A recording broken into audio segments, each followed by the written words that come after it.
எனக்கு பிரியமான அருமையான சகோதர சகோதரிகளே, இந்த நாள் வாரத்தின் முதல் நாள், ஆண்டவரை ஆராதிப்பதற்காக நாம் ஆயத்தப்பட்டு கொண்டிருக்கிற நாள்.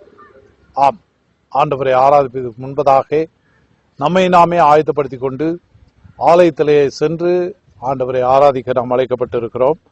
இந்த நாளிலே நமக்கு கொடுக்கப்பட்டிருக்கிற வேத பகுதி எரேமியா 40:4. எரேமியா 40:4.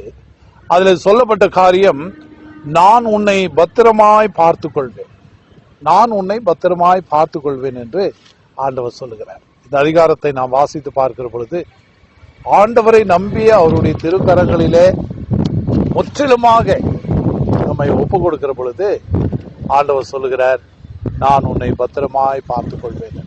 இந்த நாளின் காலை வேளையிலும் நாம் ஆலயத்திற்கு செல்லுகிறோம், ஆண்டவரை நம்பி செல்லுகிறோம்.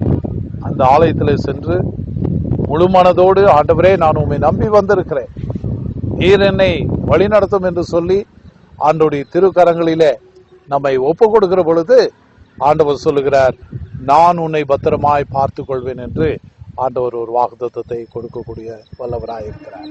அந்த ஆசீர்வாதத்தை இந்த நாளின் ஆராதனையில நாம் பெற்றுக்கொள்வதற்கு நம்மை அர்ப்பணிப்போம். ஆண்டவர் இந்த நாளையும் வரப்போகிற நாட்களையும் நம்மை ஆசீர்வதித்து நம்மை பத்திரமாய் ஆண்டவர் வழி நடத்தக்கூடிய ஆண்டவராயிருக்கிறார். அப்பேற்பட்ட கிருபையை ஆண்டவர் தாமே இந்த நாளிலே உங்கள் எல்லாருக்கும் நிறைவாக தந்தல்வார்களாக. ஜெபம் செய்வோம். நல்ல ஆண்டவரே, உம்மை நன்றியோடு துதிக்கிறோம். இந்த நாளின் காலை வேளையிலே நாங்கள் ஆலய ஆராதனைக்கு செல்வதற்கு முன்பதாக உம்மை நோக்கி பார்த்து எங்களை ஆயத்தப்படுத்திக் கொள்ள நீர் கிருபை தந்தீர்.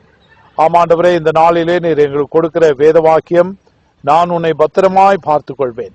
எப்பொழுது உம்முடைய திருக்கரங்களிலே எங்களை அர்ப்பணிக்கிற பொழுது, உம்மை நம்பி இருக்கிற பொழுது நீர் எங்களை பத்திரமாய் பார்த்துக் கொள்வேன். ஆலயத்திலே வந்து எங்களுடைய நம்பிக்கையை நாங்கள் வெளிப்படுத்தி உம்முடைய திருப்பாதத்தை பற்றி கொள்ள நீர் கிருபை தாரும். ஆமாண்டவரே, இந்த நாளிலும் பிறந்த நாட்களை நினைவு கூறுகின்ற ராஜ்குமார், பீட்டர் சாம்ராஜ், இந்த 2 பிள்ளைகளுக்காக உமக்கு அதிகமாக நன்றி சொல்லுகிறோம். புதிய பிறந்த நாள் அவர்களுக்கு ஆசீர்வாதமான நாளாக இருக்க கிருபை தாரும். எங்களையும் உம்முடைய கரங்களுக்குள்ளாக ஒப்புக் கொடுக்கிறோம். இந்த ஓய்வு நாள் எங்களுக்கு மகிழ்ச்சியான நாளாக இருக்க கிருபை தாரும். எல்லாவற்றையும் எங்கள் ஆண்டவர் இயேசு கிறிஸ்துவின் மூலமாய் வேண்டிக் கொள்கிறோம் நல்ல பிதாவே, ஆமேன். கடவுளின் ஆசீர்வாதம் உங்கள் எல்லாருக்கும் நிறைவாக இருப்பதாக. சமாதானத்தின் தேவன் உங்கள் ஒவ்வொருவரையும் தாங்கி வழி நடத்துவாராக.